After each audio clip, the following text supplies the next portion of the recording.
Good evening. Quote, everyone has to build anew his sky of hope and peace. Kakuzo Okakura, the Book of Tea. Brian Kurbas of Teosophy, we thank you once again for opening our hearts and minds with your tea ceremony. Welcome to Weather Reports, the climate of now. My name is Terry Tempest Williams. I'm writer in residence at the Harvard Divinity School. And on behalf of the Center for the Study of World Religions, Religion and Public Life, the Planetary Health Alliance, in partnership with the Constellation Program, we're so happy that you've joined us once again to discuss the climate of resistance with global activist Chloe Aregis, based in London. And can I just start over again? I'm sorry, I just am so rattled by the weather. Sure, go ahead. Okay.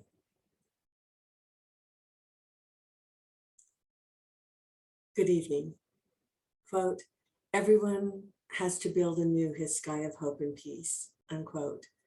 Kakuzo Okakura from the Book of Tea. Thank you, Brian Kurbas of Teosophy, once again for opening our minds and quieting our hearts with your tea ceremony. Welcome to Weather Reports, the climate of now. My name is Terry Tempest Williams, and I'm writer in residence at the Harvard Divinity School.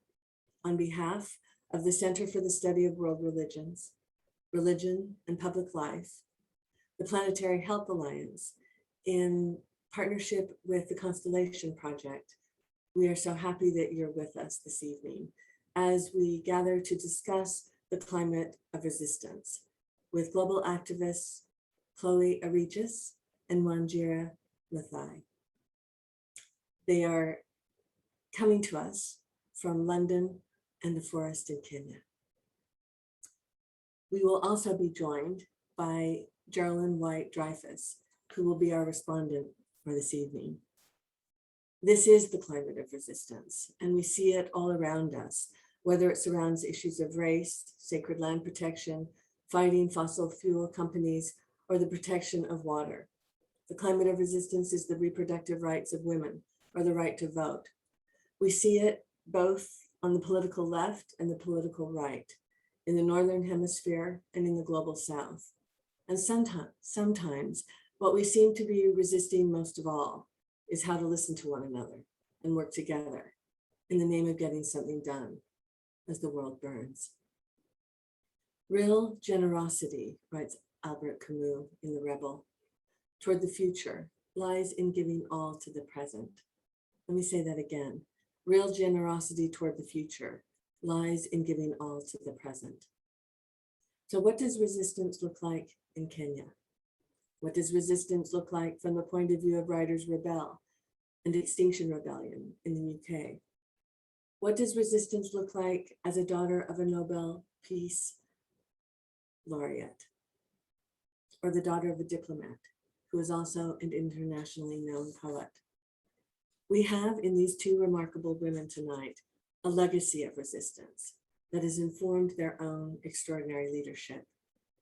We want to explore what resistance means in terms of inheritance. Chloe comes from a legacy of resistance writers who organize with their pens. Wanjira comes out of the power of the collective, planting trees while accessing political power and using it, holding others to account. Both women are working on intergenerational strategies for change. Both are activists, one working within the system and the other outside of the system. Both are stealth at what they do. By definition, an activist is a person who campaigns to bring about political or social change. Perhaps you recognize yourself as a campaigner, a reformer, demonstrator, champion, advocate, promoter, crusader, fighter, battler, protester, radical, renegade, leader, worker, extremist, liberator, changemaker, dreamer, idealist, believer, visionary. The activists I know are relentless, patient, persistent, creative, fearless, tireless, thoughtful, subversive, earnest, hopeful, witty, intolerable, charismatic, true to their beliefs, paradoxical, Cole, a pain in the ass at times, but beloved. Last week, we experienced the agile mind of writer Michael Pollan in The Climate of Consciousness. He talks about two kinds of consciousness: spotlight consciousness, which illuminates a single focal point of attention, making it very good for reasoning, and lantern consciousness, in which attention is less focused, yet illuminates a broader field of attention. To be a good activist, to be in the resistance, requires both single focus and a broader field of attention. Tonight, we have three women with spotlight and lantern consciousness. What they resist is to be characterized. So varied are they, each in their personal gifts. I would like to introduce you to them now. Chloe Aregis is a Mexican-American novelist and writer, one I admire greatly. Her novel Book of Clouds was published in 8 countries and won the Prix de Premier Roman Étranger. Her second novel, Asunder, was published in 2013 to unanimous acclaim. The Times Literary Supplement called her work, quote, a poetics of the strange, deft and shimmering fiction, unquote. Her third novel, Sea Monsters, which I highly recommend, was awarded the PEN/Faulkner Award for Fiction in 2020. She has degrees from Harvard University and a doctorate in 19th century French poetry and magic from the University of Oxford. She's the eldest daughter of Mexican poet and diplomat Homero Aregis and Betty F. de Aregis, an environmental activist and translator. I love their family, and she's the sister of filmmaker Eva Aregis. Aregis is a member of Writers Rebel, a group of writers that focus on the climate emergency. She is particularly interested in issues involving species extinction and animal welfare in general.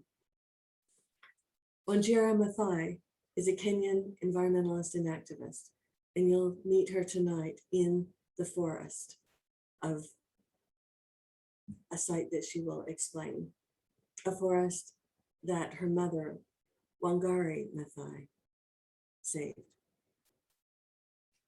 She is the Vice President and Regional Director for Africa at World Resource Institute. She formerly served as co-chair of WRI's Global Restoration Council and a senior advisor to the Global Restoration Initiative. She is the current chair of the Wangari Maathai Foundation and the former chair of the Greenbelt Movement in Kenya. Wanjira is an inspiring leader.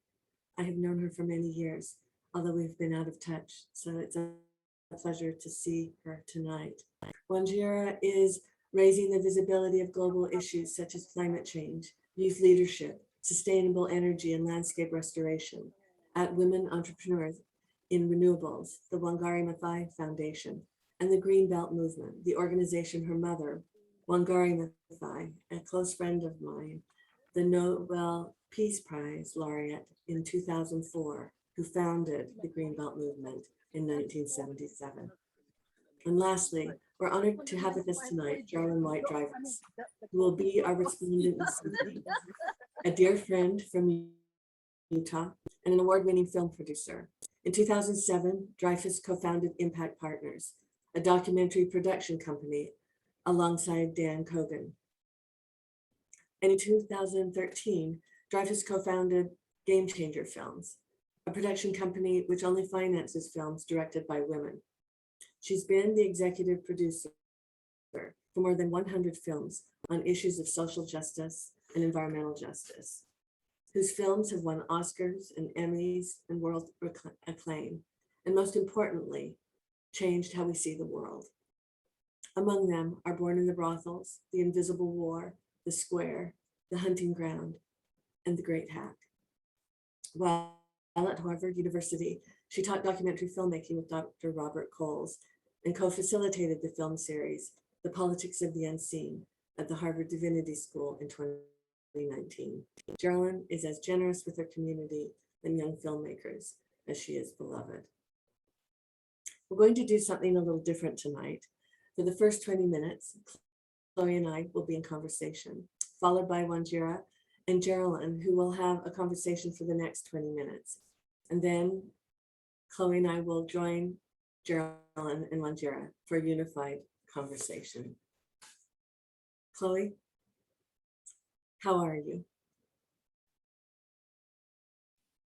Thank you so much, Terry. It's very thrilling and an honor to be with you all. It's just so wonderful to see you. What's the weather report from London? Well, rain's predicted the rest of the week, but actually it's just a sort of dishwater white sky, right? Grayish white sky. I can tell you we are in the midst of a nor'easter, so we are all feeling this energy of the storm, and it seems appropriate. So I want to ask you right off, what's your definition of resistance?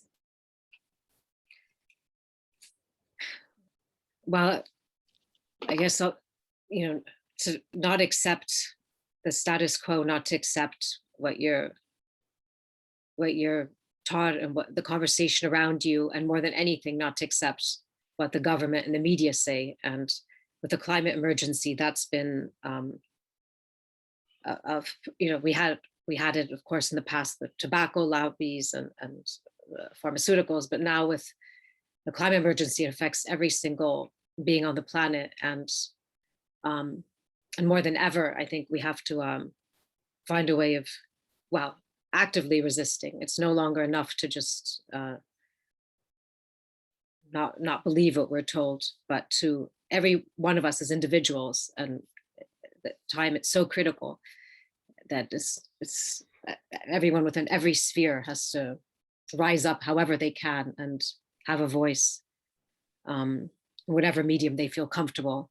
I know some of us, it's easier to be at, I'm sure we'll speak about this, but how endangered certain activists are. So within the realm of possibility, and also to try to sum up those around us and our colleagues, because I think there's still too many dormant, too many people who just find it easier to be dormant or passive in the face of this crisis.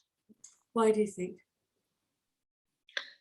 A number of reasons. One is, of course, to really accept the degree of the climate emergency means radical change in our daily lives, and many people don't want to change much. And I think it's also, there's an element of denial, because it's just too vast and staggering and upsetting to truly envision. And also, I experienced this in the past also. There's a bit of timidity and feeling inhibited, becoming more publicly vocal and expressing yourself in ways you never had before. But at this point, I think the situation is so critical that every one of us has to leave, shed our old habits, or whatever temperament. We have to just overcome our own inhibitions and speak out however we feel comfortable doing, or even uncomfortable, however uncomfortably we do. One of the things that interests me about your resistance is that you're both a writer and an activist. And I'm wondering, how do you negotiate both those roles? And do they compete for your time? How do they compete for your time?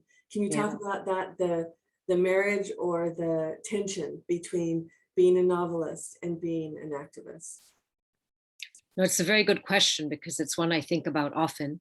And unlike most of the other members of my Writers Rebel group, I haven't addressed the climate emergency in my fiction at all.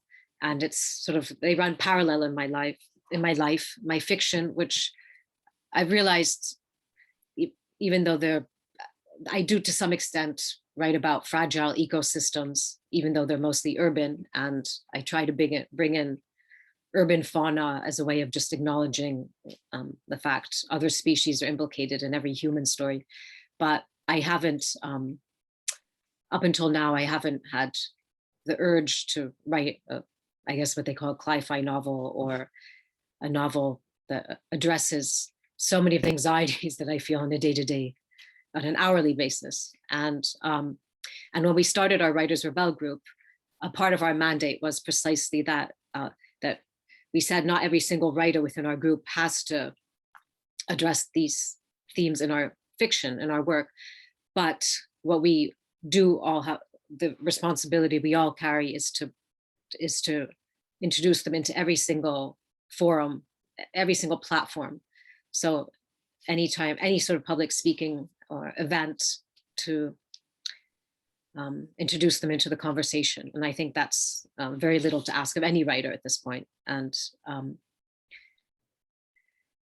so, but it is becoming more of a conflict, actually, because sometimes one questions the relevance of what one's writing in the face of this vaster.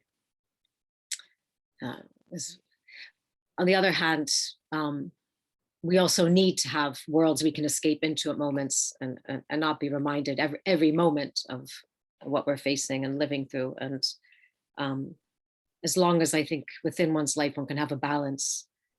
But I have noticed that at moments when I am more involved and engaged with activism here in London and planning things, it is hard to return, to just pick up my pen and return to a novel and write about the inner lives of characters who are somewhat disconnected from this crisis. So And I think yeah, that was, yeah.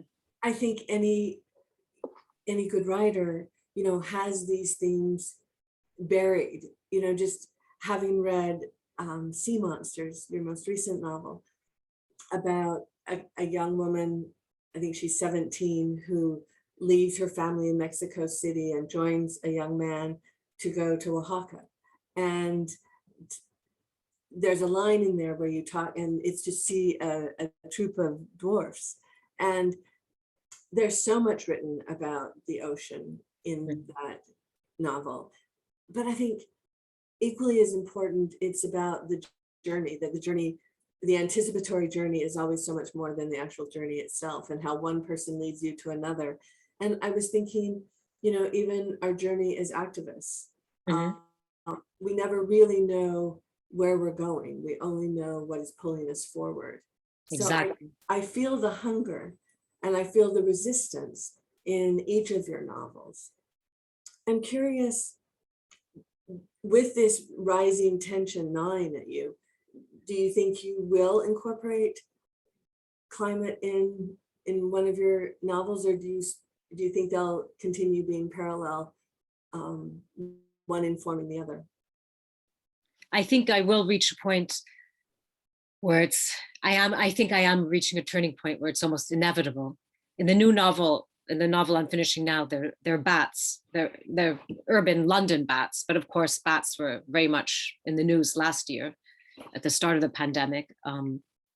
Unfortunately, a lot of the dialogue about wildlife that was very present early on when we were discussing the sources, the roots of the pandemic has been largely forgotten. But the bats are a way of somehow bringing that in without alluding to wet markets elsewhere. But I do think that I have started to write. I do feel more compelled to write nonfiction, and that's another way of somehow satisfying that urge and acknowledging that despair is maybe in fiction, following the themes that you compelled to write about, but then on the side writing essays, nonfiction articles, and speaking out in literary marathons. What our Writers Rebel group here has, and I think also I've also started putting on magic lantern shows with pre-cinema instruments, and finding old slides which are quite extraordinary 19th century Victorian slides, painted, but of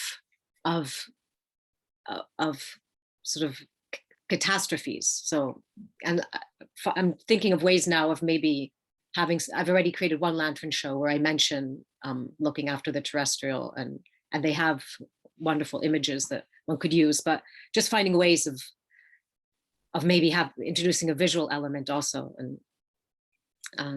I think you're such a beautiful example of when you called for each of us to resist in our own way with the gifts that are ours.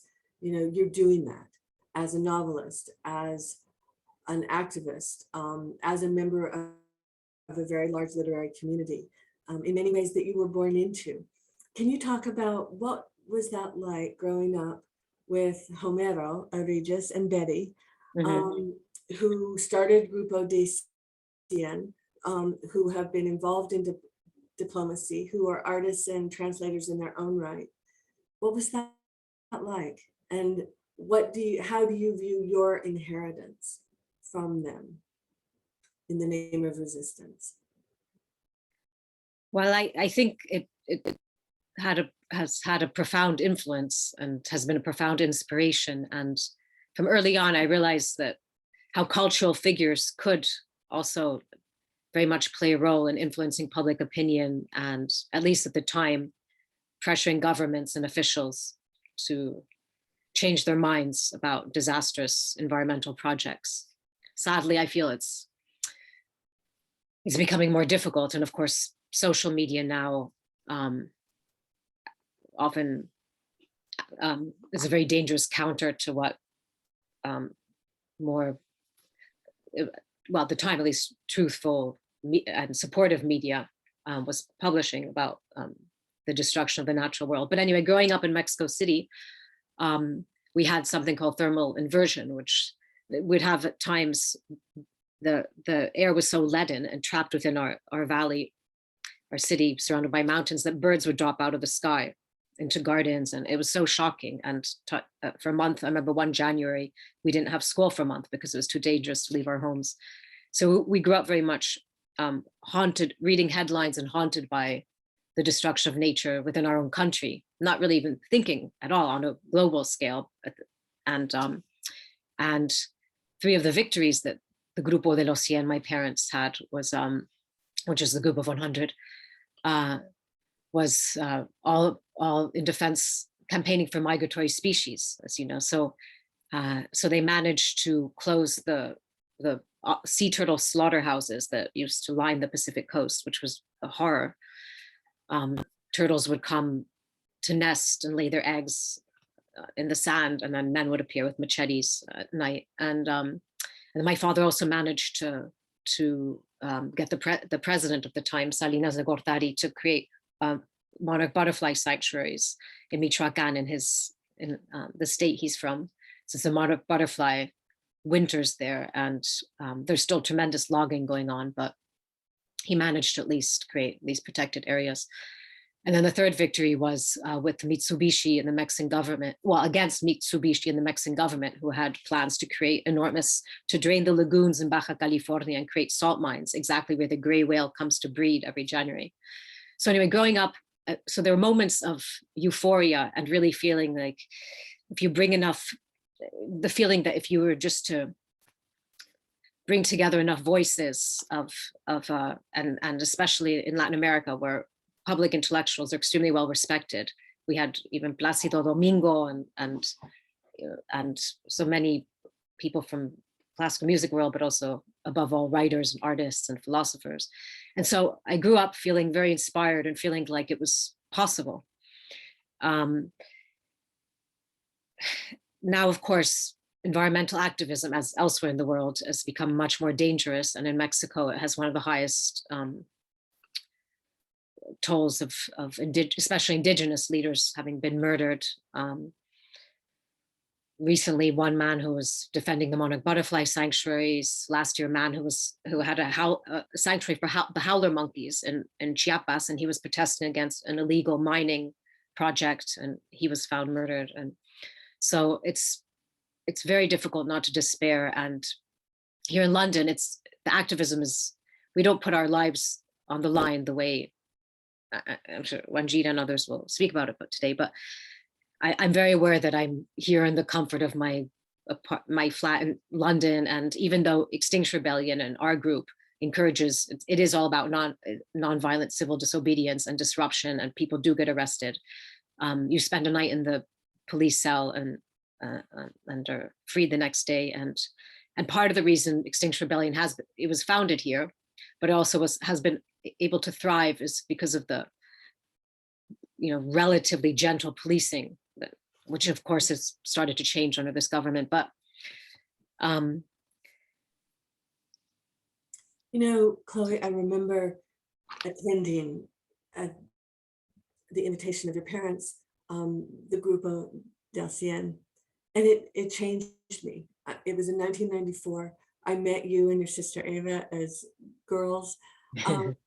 But I think it showed me the responsibility of writers. exactly. And I had always felt that tension that you're talking about as well. Am I a writer? Am I an activist? And what I learned in that moment as we hiked into those mountains in Michoacan to see those butterflies, the monarchs, is that it's not about being a writer or an activist, but a human being engaged with the world. And again, and using the gifts, like you say, and I'll never forget Brighton Breitenbach, we were on the bus together. He turned to me and said, "You Americans, you have mastered the art of living with the unacceptable." You Americans, you have mastered the art of living with the unacceptable. And that has haunted me ever since. And I agree with you. I think that those of us who live in the United States or in London, where we are privileged, our activism, I want to make a commitment to you as my sister that I want to up that ante and join Indigenous brothers and sisters and Black and Brown brothers and sisters to really think about what does that mean to put our body on the line in this intersectionality of climate collapse that encompasses all issues. I guess my last question before we go to Geraldine and Wanjira is, what would that look like to you?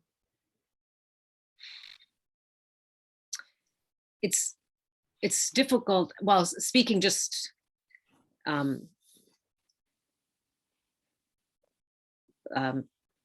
less figuratively, in terms of geography, what one can do from where one is. And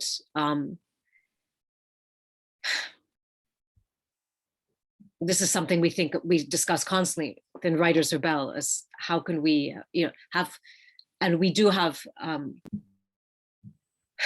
we try, our dream would be to have Writers Rebel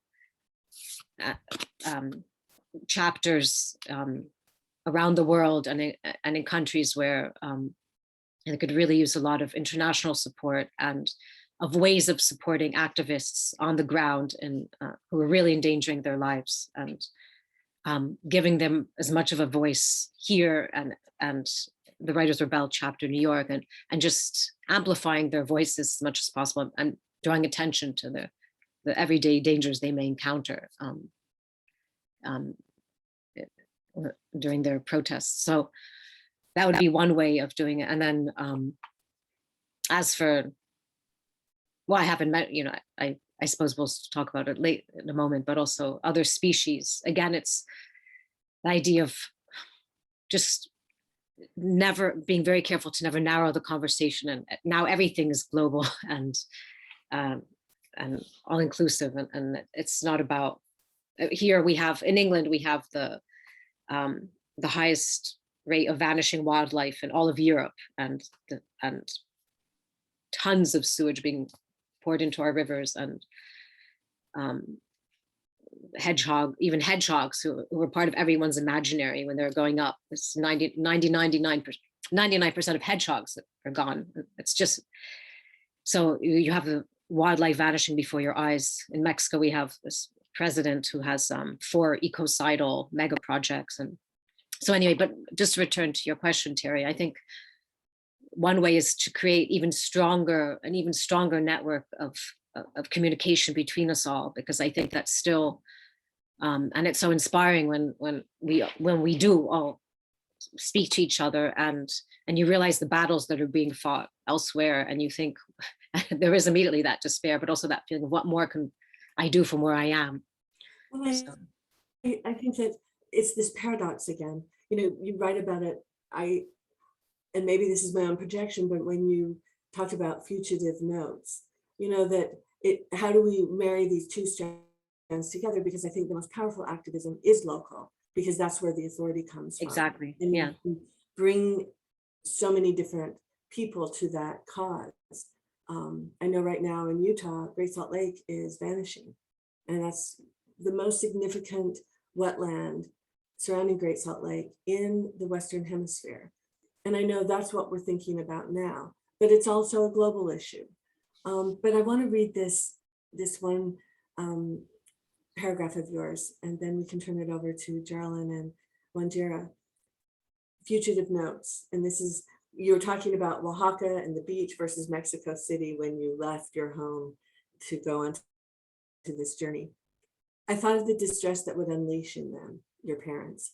It was more than a trip. It felt like a fugue, a melody consisting of opposing elements that interweave two independent tunes that eventually join up and once merged into fugitives, fugitive notes that escape through the bars of their musical stave. I just love that. And to me, that paragraph is now going on my desk, because I feel like as writers, as activists, the local, the global, we are, and the climate of resistance consists of these fugitive notes, as you say, that escape through the bars of their musical stay. Closing comments on that before we. That's wonderful, Terry. I never thought of, well, sometimes one's own consciousness is working in other ways, but that's wonderful. I'm going to read it completely differently now that I hadn't, that's wonderful. Thank you. To me, that's what writers do, is you bring unsuspecting ideas together, fugitive notes. And I feel like that's what you're doing, Chloe, with Writers Rebel, with calling people together through literature to talk about animals, calling people together to talk about the insect apocalypse, writing your way into a reimagined world. So my love to you. And that's beautiful, Terry. Thank you so much. Let's continue the conversation as we listen to Geraldine and Wanjira. Over to you, Geraldine.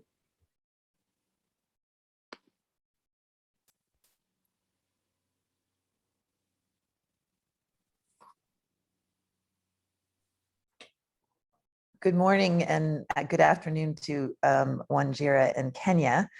Wanjira, I'd love you to, yes, there you are. Are you still in the forest, or have you taken refuge somewhere? You need to unmute. We did leave the forest, so I'm now out of the forest, but I'm glad you saw it before I left. It's good to see you, Geraldine, and what a lovely conversation, Chloe and Terry. Yeah. So Wanjira, give us a backdrop of where you are and why you are in the forest this afternoon, filming live from your beloved location of Kayumba. Yes, this is Nairobi, which is considered the green city in the sun. And just on the outskirts of Nairobi is a beautiful forest. Terry mentioned Karura Forest, which is a forest my mother fought for, and in the solidarity of so many others, they saved this forest. But I was in Kiambu Forest, which is another forest not too far away from that. And in fact, at one point, Terry, they may have been, and Geraldine, there may have been one contiguous forest. But just about 5 months ago, a tragedy happened. There was a wonderful activist, environmental activist, Joanna Stutchberry, who'd been fighting for the protection of Kiambu Forest. She lived on the edge of it, and her homestead was more forested than the forest itself. This was my first time to actually go to the forests and see what she saw every single day and the tragedy that she fought every single day. We went there today because just yesterday was such a symbolic day for us, because in Kenya's parliament, the Minister of Environment was reporting and responding to a Senate hearing on the state of the case on Kiambu Forest and Joanna Stutchberry's death. And to listen to him say that forest should be restored. That forest should be returned to its original state. And in fact, that he released the names of those who had grabbed and been responsible for destroying that forest. That was so historic in so many ways, because those names are never often released. They're connected, they're often protected by high office. And in this case, that was not the case. So today, a dear friend who you know, Geraldine Paula, called me, and I said to her, let's go and stand on that space and in solidarity with Joanna. Let her spirit know that we are not done yet, and we will continue to fight and to stand in solidarity with the legacy. And one of the things I felt when I was there, it was really hot, and we were sweating. And then there was one solitary giant tree, and we all went and stood under that tree. And I have to tell you, the temperature must have dropped 20 degrees under that tree. It was beautiful. It was symbolic. It was exactly why we have to protect every single tree in our cities. And so that's why I was there, Geraldine. But it was, and then of course I was there with the team that is filming Paula's story, and this is part of her daily life, and expressing that sort of care. And so important that we are all in solidarity, because it is a very lonely place. It was a lonely place for Joanna, and she paid the ultimate price, but hopefully never in vain. That's beautiful.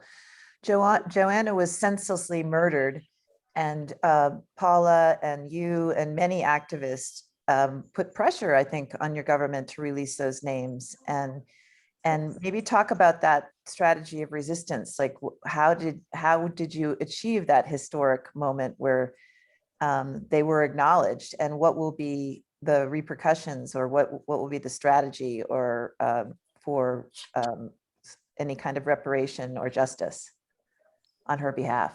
You're absolutely right. It took, we reflected on that today while we were there. We talked about how even after Joanna's death, and the fear that most of us who are activists were struck by, the reality that you could be killed for wanting balance and wanting people, not only yourself, wanting everybody to have a green and healthy environment, was pretty frightening. So we talked about how scary that was, but also how we maintained a certain momentum. We maintained a momentum in putting pressure. There's so many strokes of genius, including this petition to the Senate for a hearing, and continuing to keep that candle burning, continuing to petition. We kept, actually, about 4 months ago, we requested a tree planting, the minister to join in a tree planting session. And because it's a forest, we had to request permission from the Kenya Forest Service, and the permission would never come. Nobody wanted us to go. But in that pursuit for permission, the story never died, right? We kept postponing and announcing that this thing has been postponed, but we will plant trees. So I think that momentum, and we actually acknowledged how important that was, that it was a story that would just not go away.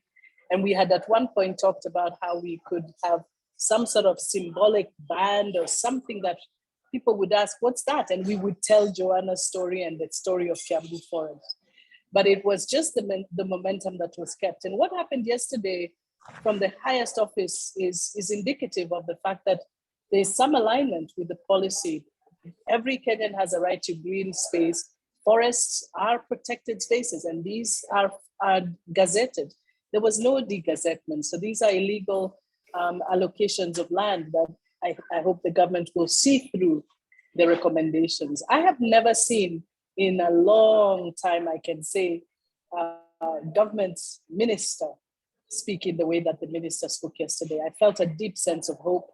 I felt for the very first time in ages, I felt a deep sense of buoyancy that justice will be done, and that we will get to a place where we finally plant trees. And whenever you come to Kenya, any of you, there's a lot of trees to plant. It's a very degraded forest. So we'll be planting for a while. Oh, that's beautiful. Wanjira, let's talk about the climate of resistance for you, because in addition to the work that you and your mother and your foundation have done, you've had to resist a dominant narrative about climate change. And you've done that beautifully under the title of Same Storm, Different Boats, and really trying to bring buoyancy to the Southern Hemisphere, the issues that you're seeing on the African continent, and how you've not been trying to deny the fossil fuel economy, but trying to elevate the repercussions of what that economy has done to your beloved country and continent. Could you talk a little bit about the work that you do to resist the dominant narrative around climate change and the issues that you're facing and trying to elevate? Yeah, that's such a good question, because the climate of resistance has to be very local, even though these issues are so global. And we have, when we did Same Storm, Different Boats, it was really to demonstrate that while we are in this same crisis of climate, the way we respond, the risks we face are markedly different, and that actually those of us in the global South face a much starker future if we don't invest more, if we don't put pressure on those who need to show ambition and reduce their emissions, even as we invest in adaptation, that we have a very big task ahead of us to get the sort of finance that's required, that is owed by the richer economies that have benefited from a fossil fuel heavy economy that has caused the problem that we have. That there must be some common and differentiated responsibility for what we are facing. And so we continue to remind ourselves locally that we have to protect, for example, green spaces in cities like Kiambu Forest. We have to protect and ensure that we do not degrade our cities, because all predictions on the status of cities in Africa is that over 70 to 80% of people will be living in cities by 2050. Where will they live? In what circumstances will they live? And what does that mean for emissions? What does that mean for the livability of the city? And a lot of our cities without the green cover will simply be uninhabitable. And so this is a very important agenda, that the climate agenda, the climate action agenda, be broken down into very tangible steps that we can each take locally, including protecting spaces that exist. Can you imagine the task will be so much harder if we have to plant trees that take 50 years to grow, whereas they're here now. Let's protect standing trees and standing forests. We have a head start that way. Well, your metaphor today, the symbolic metaphor of being under that tree and getting the shelter you deserved, but the shade and the respite from the heat is so beautiful.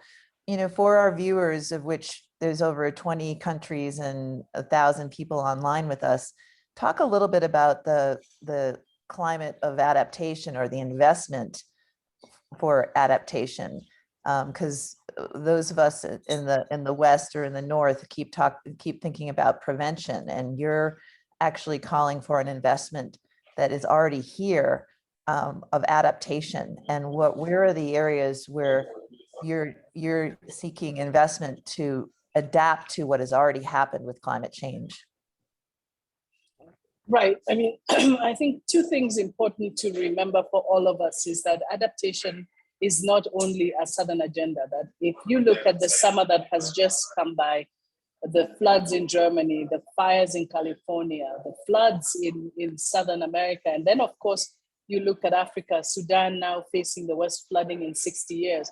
Across the globe, adaptation has got to be a priority. The biggest challenge, Geraldine, is that there are some economies like those in Africa that are facing multiple challenges. We have the COVID crisis that we are still fighting, and then we have the climate crisis that is before us. So ensuring that we invest in adaptation is really about ensuring that we build in and we build into all systems across the board, farming systems, mobility, how we grow and distribute our food, all of that, and how we trade, with whom we trade, Where do our supplies come from? Shortening those supply chains, beginning to invest in agriculture. Most of our agriculture, 80% of agriculture in Kenya is rain-fed. As rains become less predictable, we are now facing situations where food production could become unpredictable, and that could spell disaster. So you have a slew of opportunities there that we, or at least of challenges that we have to mitigate, and we have to build strategies to address. So building disaster risk reduction prediction systems, and those are extremely expensive. Investing in renewable energy. Fortunately, in Kenya, 80% of our energy is renewable, but that's not all in use. We still have 80% of Kenyans cooking on open fires and charcoal. There's got to be some translation of the energy that we have and being able to capture it and distribute it. So getting more efficient systems of energy, all of that is adaptation. And all of that adaptation costs thousands and millions and trillions. It will cost Africa $2 trillion a year to get through the adaptation agenda. Actually, I think that's the budget for 6 trillion for the globe, 2 trillion for Africa. And yet we are talking about 100 billion a year for adaptation. So that is but a symbol of what's needed. The task is a lot greater. And that's why you see a sense of urgency around this agenda. Thank you.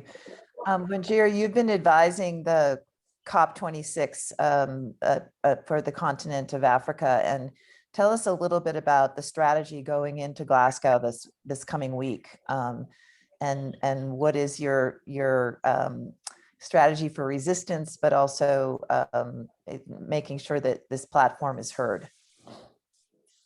You know, one of the biggest strategies for resistance is to remind people that promises made must be promises kept. The Paris Agreement is the best roadmap we have into sustainable development, along with the Sustainable Development Goals. If we do not meet and comply and create the rules that are needed to ensure the integrity of the Paris Agreement, then we will face disaster ahead of us. So going into Glasgow is to ensure that countries meet the ambitious targets from especially the G20, we know, who are responsible for 80% of global emissions, that those emissions, their predictions or their commitments to keep emissions down are actually translating with policies and policy alignment to make that happen. It's one thing to make a commitment to reduce global emissions by 60% by 2030. It's quite another to demonstrate how you're going to do that, and that we have to get more granular about it. The second is about adaptation finance. We had yesterday from the delivery plan that Canada and Germany have been pushing that we're going to see the 100 billion target reached in 2023. That's a disappointment. This target was supposed to have been reached 10 years ago. So we are 10 years late, and now we have 12 years to go. But we have to be optimistic about the fact that we are still moving forward. We have to see this process through, and adaptation finance is a very big part of that. So the battle continues on adaptation finance. The other piece of a very important strategy is around the rules of engagement. I said to my daughter the other day, she was asking me to explain some of what I'm concerned about. I said, if I told you today, let's play tic-tac-toe, the first thing you'll ask me is, how do we play?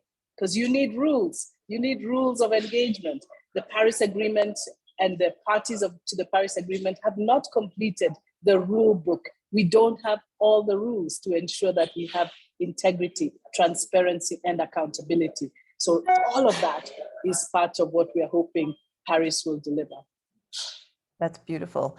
My last question goes to the framing of this conversation, the climate of resistance and your own personal inheritance that you had both from your mother as a great activist and your father as a political leader. And can you talk a little bit about that inheritance and what you learned from both of them and what you bring to your work today? Yes, I give them a lot of credit. I was privileged to work with my mother for 12 years every single day, and really in the latter part of her last 12 years. And in those 12 years, I would say, Geraldine, I finally understood and appreciated her passion, her drive, her genius. Terry and her were dear friends. And so Terry saw this long before I did, but it was nice to be able to work with her and see it close. And I remember long before she won the Nobel Peace Prize, during the time I was working with her, just thinking to myself, wow, nobody will ever know the genius of the work that she's doing. And then, of course, in 2004, the whole world knew. So it was one of those things where I learned a lot about her. I learned about how, persistence is crucial in this work. Finding joy in work is really important. My mother loved everything she did. And then fighting for justice. I always remember she used to say, you must always do the right thing, public opinion notwithstanding. And for a long time, I didn't know what that meant. And I thought, is notwithstanding one word? But it was essentially, the big lesson, right? The resistance is standing for what is right, and that it didn't matter whether you were alone or not, but often when you're doing the right thing, you will always find solidarity. So I'm always conscious of solidarity. When my friend Paula calls me, she's one of the greatest examples of someone who stands in solidarity. And where there's solidarity, there's fire, it really picks up. And so that to me has been a big lesson. My father was the same. He was very committed to his political work, but even after that, doing the right thing was never an option. Public opinion notwithstanding. I love that. We'll have to put that on our desks too, Terry. Public opinion notwithstanding. 3 words. Well, why don't we open it up for closing conversation? It looks like that's the time. I'm getting my cues here. So Terry, do you and Chloe want to join us for some closing comments or conversation in solidarity?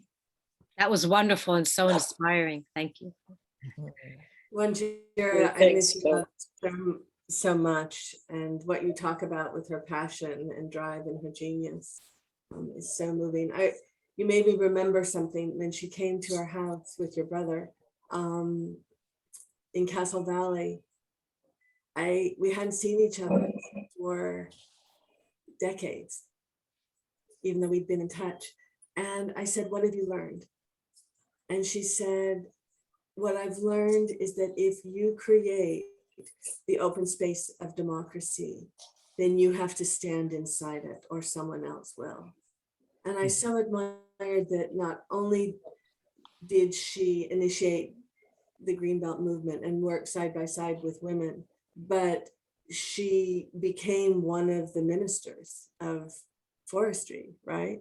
She said, they won't let me be the real minister, but I'm the assistant minister. I remember her humor, but I've never forgotten that it's not enough to resist, but if we create that space of resistance, we have to walk through it. And your mother did that. And I just want to honor you because I see the complicated world that you have stepped into and how your leadership is holding all of us to account. And it goes without saying she would be so proud of you. And Chloe, I was thinking, again, your words, you write, "Nard is the aquarium of the dream." So I guess one of my questions to both of you is, these are dark times. What is the dream?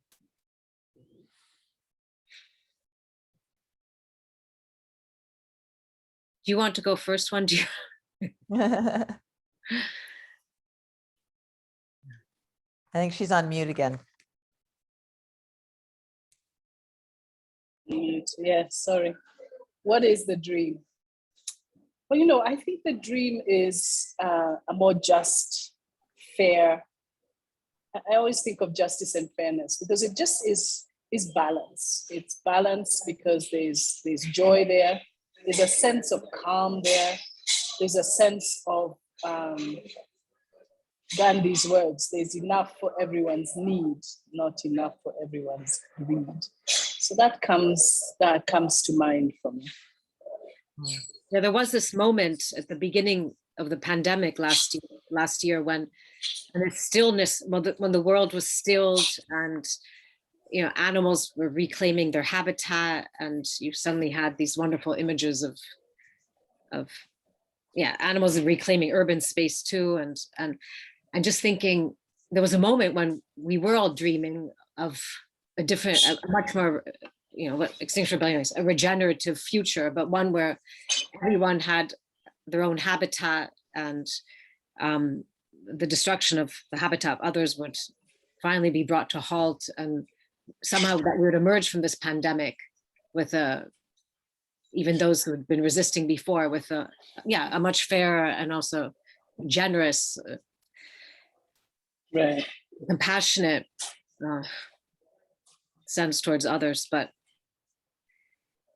so far, there haven't been many signs of it. No. But yes, my dream is very much a sense of equality, and again, also for other species. And tomorrow, actually, we're having, last September, one way that, just returning to the local campaigning, last September we staged a literary marathon on Tufton Street, which is a street near Westminster, home to several buildings which are very sinister right-wing think tanks, all like the Global Warming Policy Foundation, and with very shadowy funding also. No one quite knows. We can imagine, but no one really knows who funds them. But anyway, so we staged a literary marathon outside, and we had Caroline Lucas from the Green Party, and Zadie Smith and George Monbiot, and it was a remarkable evening. Anyway, and then one of Jessica Townsend, one of people from Writers Rebel, she spray painted lies, lies, lies on one of the columns outside the Global Warming Policy Foundation, and was arrested. And the three of them, she and Claire Farrell, one of the founders of Extinction Rebellion, and Rupert Reed, who's also a very vocal academic from Oxford, they spent the night in jail, and actually tomorrow is their trial. And it's just so crazy to think in our society that, those who are telling the truth are the ones in jail. And, so I guess, it comes back, everything returns to that idea of justice.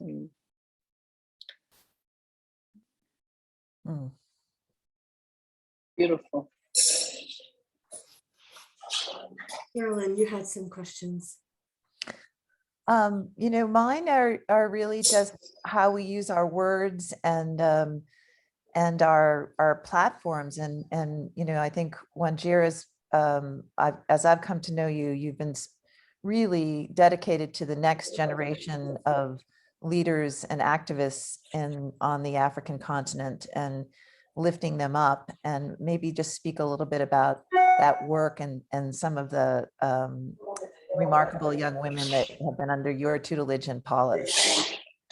Yeah, thanks for asking that, Geraldine. The Wangari Maathai Foundation is really, as we were thinking of ways to honor my mother's legacy and how to look at what her story meant for beyond the environmental movement, was to think about what her legacy meant to youth. She was very committed to the next generation. She was very conscious of the next generation, in fact, driven by that. And it's sometimes so cliche, we talk about the next generation, but when you look at your children, or you look at children you care about, it really becomes real. We think about these people and they look at us sometimes and say, why would you do that?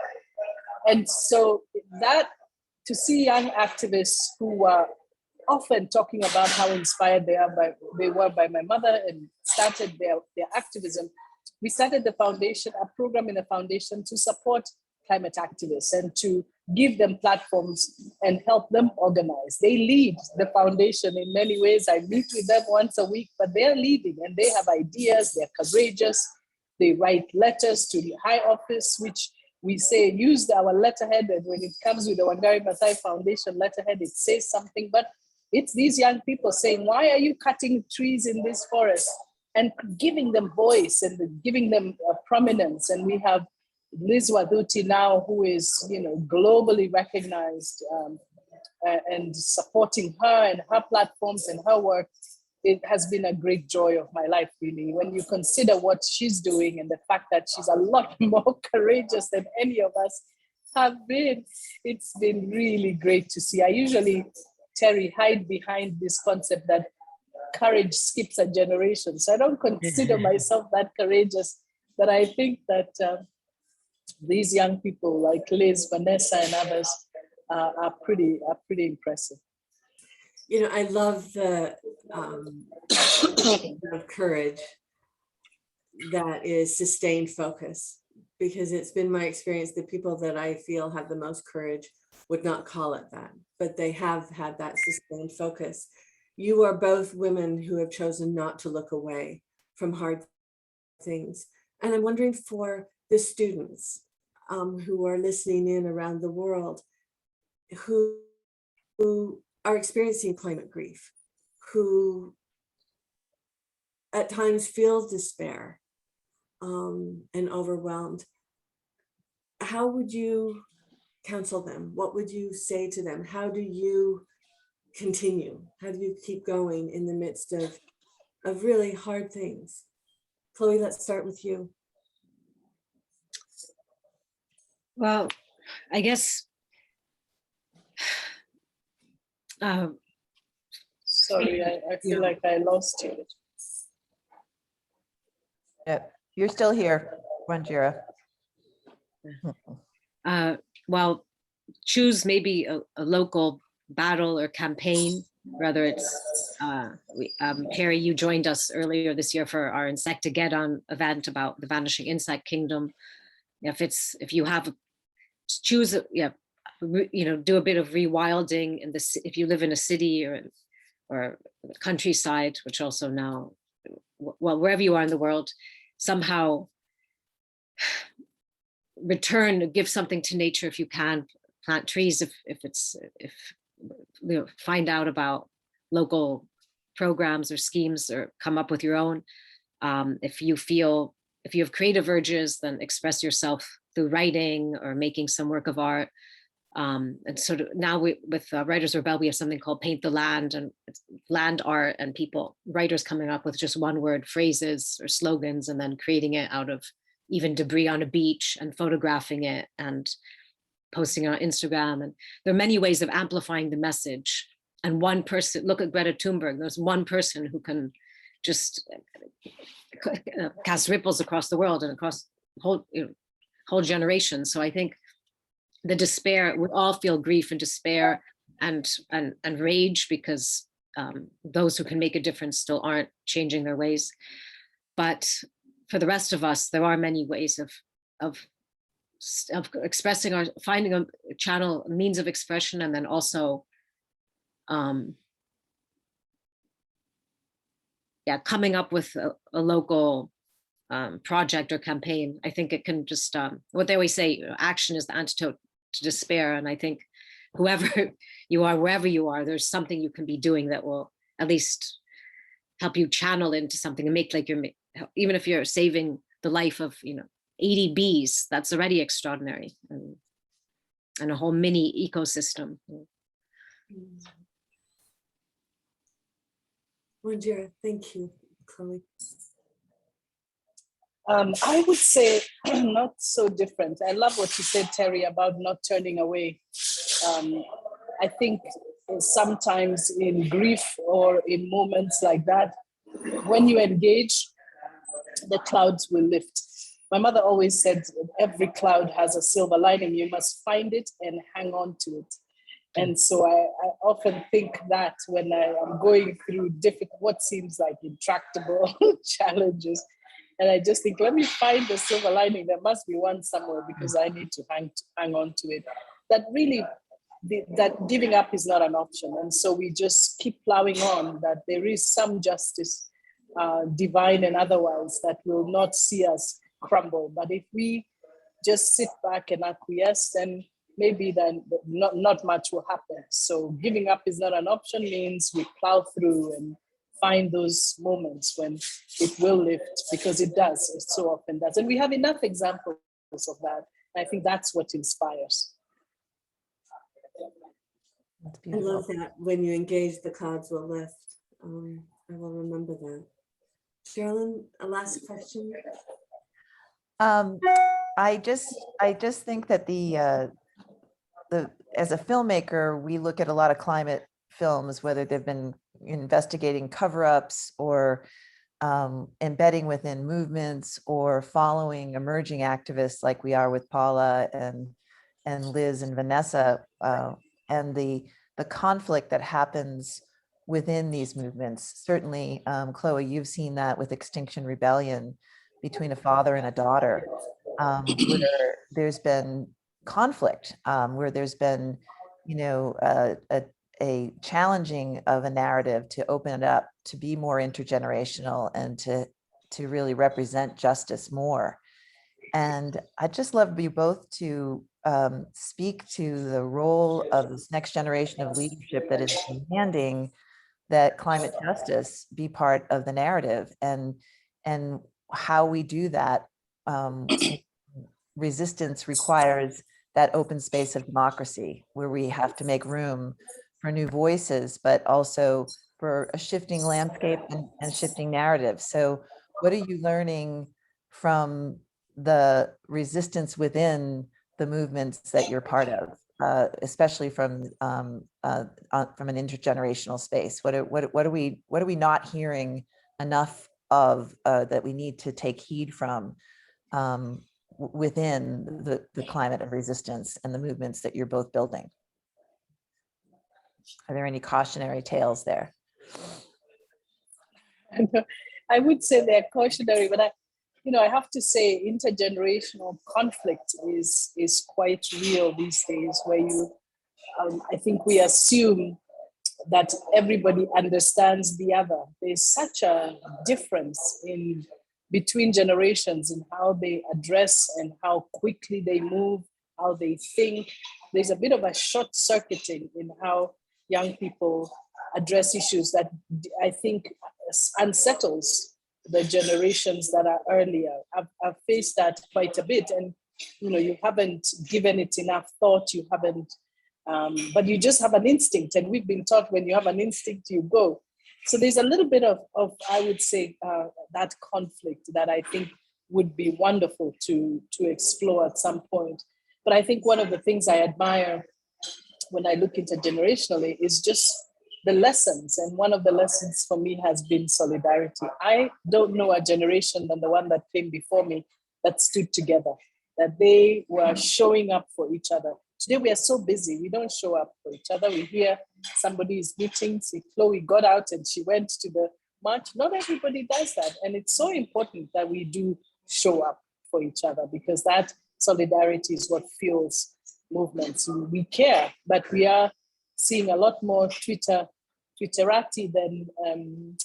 than people who show up, and showing up actually in many ways is protective. And as things get tighter with climate, and as things, we have to protect more and more of our land, then of course we're going to see a lot more conflict, and that we need to show up in solidarity of the Joannas of this world, environmental defenders who face a lot more pressure now than was ever. And yet we have a lot more political space. We have a lot more political understanding. The threats are different. They are not the same as my mother faced, but yet we still feel a deep sense of fear that nobody will show up. Mm. So showing up. Chloe, what about you? No, I agree. That's beautifully articulated many of the things that I've been thinking. One issue I have tremendous faith in the younger generations, and I think if we could just skip to them and have them be the policy and decision makers, then if we could just skip a generation, the world would be in a very different place right now. One example of generational conflict, or I'm constantly I'm reminded of very often, is the plant-based diet, and how for young people, for my generation, it's very easy to just read how detrimental the agricultural industry is, and the countless reasons why it's better to switch to, well, at least a vegetarian diet, and ideally vegan, but even vegetarian would make a big difference. And how the older generations, even environmentalists, find it so difficult. I see it because even with my father, they hardly. I mean, father eats maybe red meat once a year, but somehow